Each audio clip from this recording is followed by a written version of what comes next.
তারেক রহমান ভারতে যাবেন। যাওয়ার পরেই তারেক রহমানের সাথে যে সফর সঙ্গীরা থাকবে তাদেরকে সরিয়ে দেওয়া হবে। তারপর ইন্ডিয়ার হিংস্র নিরাপত্তারক্ষীরা তারেক রহমানকে ঘিরে ফেলবে এবং তাকে আলাদা কক্ষে নিয়ে যাবে। তারপর বলবে, পদত্যাগপত্রে সাইন করো, তারেক দিবা ব্যাকডেট, অর্থাৎ আগস্টের 4 তারিখ। ওই পদত্যাগপত্র বাংলাদেশে পাঠিয়ে দেওয়া হবে।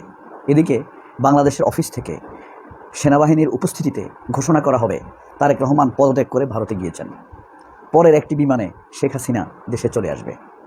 ব্যাপারটা কি হাস্যকর মনে হয়?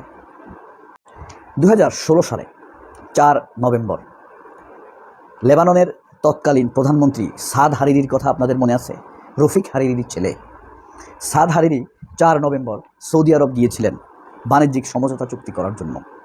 যাওয়ার সাথে সাথে তার সফর সঙ্গীদের কাছ থেকে সৌদি পুলিশ সাদ হারিরিকে আলাদা করে ফেলে। তার মোবাইলটি তার জোর জবরদস্তি করে পদত্যাগপত্রে সাইন করানো হয়। তারপর তিনি সংবাদ সম্মেলন করে সাদ হারিরি বলেন, আমি স্বেচ্ছায় পদত্যাগ করেছি।